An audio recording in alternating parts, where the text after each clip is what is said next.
नमस्कार विद्यार्थी मित्रांनो। तर जसं आता उद्यापासून MST CETचे कॅप राऊंड रजिस्ट्रेशन स्टार्ट होणार आहे, तर त्याच्याबद्दल मी थोडासा हा एक व्हिडिओ बनवलेला आहे, ज्याच्यात मी तुम्हाला माझे सजेशन देणार आणि जे पण मी क्वेश्चन आहे merit list, TFWS, spot round असे काही क्वेश्चन मुलांना पडत आहे, तर त्याच्यावर मी हा व्हिडिओ बनवलेला आहे। त्यांचे सर्व डाऊट या व्हिडिओत मी थोडेफार करणार आहे आणि जे रजिस्ट्रेशन उद्या चालू होतील तर त्याच्यावर पण मी उद्या व्हिडिओ बनवणार आहे। तर तुम्ही फक्त एक ठेवा की उद्याच्या उद्या फॉर्म भरा वाटलंच तर तुम्हाला, पण सबमिट उद्याच्या उद्या करू नका। त्याच्या पहिले एक व्हिडिओ पाहून घ्या, मी व्हिडिओ बनवणार पूर्ण रजिस्ट्रेशनचा, मग आपण नंतर, कारण की जर तुम्ही समजा फॉर्म भरला आणि सबमिट पण केला तर जर नंतर तुम्हाला डाऊट येतील की अरे असं नव्हतं करायचं, तसं TFWS बद्दल यस ऑर नो नशीन केलं तर खूप डाऊट येऊ शकतात। तर माझी इच्छा हेच आहे की तुम्ही 2-3 दिवसानंतर करा, अशी काही गडबड नसते आणि त्यांच्या डेट पण दिलेली असते 10, जास्त लेट पण नका करू, म्हणजे मिडल डेमध्येच तुम्ही भरून टाका 2-3 दिवस झाले। चला याच प्रकारे आपण व्हिडिओला सुरुवात करू। जर तुम्ही या चॅनलला सबस्क्राईब नाही केलं असेल तर सबस्क्राईब करून ठेवा, असेच तुम्हाला व्हिडिओ मी बनवत राहणार। आणि चला एक एक टॉपिक आपण डिस्कस करूया।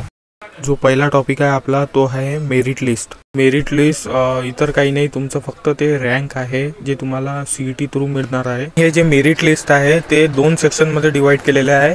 एक तर आहे तुमचं प्रोविजनल मेरिट लिस्ट आणि सेकंड आहे फायनल मेरिट लिस्ट। तर जेव्हा तुम्ही तुमचे डॉक्युमेंट व्हेरिफिकेशन कंप्लीट होणार, रजिस्ट्रेशन झाले की तुमचे डॉक्युमेंट व्हेरिफिकेशन होतात, त्यानंतर तुमचा 2-3 दिवसानंतर एक प्रोविजनल मेरिट लिस्ट येते खूप मोठी, तर त्याच्यावर तुम्हाला तुमचं नाव सापडा लागते।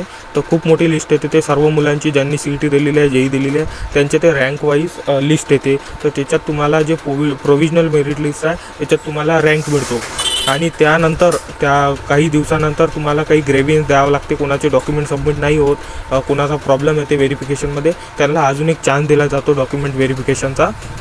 तो झाल्यानंतर मग एक आखरी फायनल मेरिट लिस्ट येते, त्याच्यानंतर काहीच होणार नाही, ते तुमचा फिक्स्ड रँक राहणार, त्याच्यानंतर रँकमध्ये काहीही चेंज होणार नाही।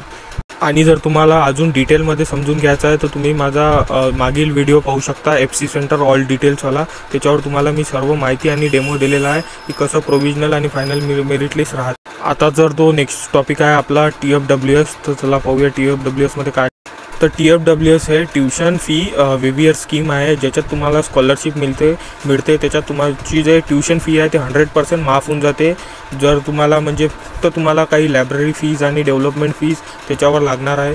आणि याच्यासाठी एक इम्पॉर्टंट गोष्ट हेच आहे की तुम्हाला इन्कम सर्टिफिकेट हे तुमच्याजवळ असलं पाहिजे आणि त्या इन्कम सर्टिफिकेटचं जे इन्कम आहे तुमचं मिनिमम 8 लाख पाहिजे। आणि जे म्हणून जर तुम्हाला जर TFWS स्कॉलरशिप पाहिजे असणार तर तुम्हाला डॉक्युमेंट व्हेरिफिकेशनमध्ये इन्कम सर्टिफिकेट द्यावं लागणार, ते स्वतःहून तुम्हाला लिस्ट येऊन जाणार। कारण की जेव्हा तुम्ही TFWS ऑप्शनवर रजिस्ट्रेशनच्या वेळेस येस ऑर किंवा नो करता, जेव्हा तुम्ही येस करसान तेव्हा तुम्हाला ऑटोमॅटिकली इन्कम सर्टिफिकेट व्हेरिफिकेशनच्या वेळेस द्यावं लागेल, जर नो केला तर तुम्हाला द्यावं नाही लागेल। पण अजून एक, जर तुम्ही EWS कॅटेगरीमध्ये जर येत आहात तर तुम्हाला डेफिनेटली इन्कम सर्टिफिकेट लागणार आहे, बाकी कास्टला लागत नाही। पण याचे काही ड्रॉबॅक पण आहे, जसं तुम्हाला स्पॉट राऊंडमध्ये ॲडमिशन भेटणार नाही जर तुम्ही TFWS केलेला आहे रजिस्ट्रेशनच्या वेळेस, तर हे तुम्ही गोष्ट खूप लक्षात ठेवा।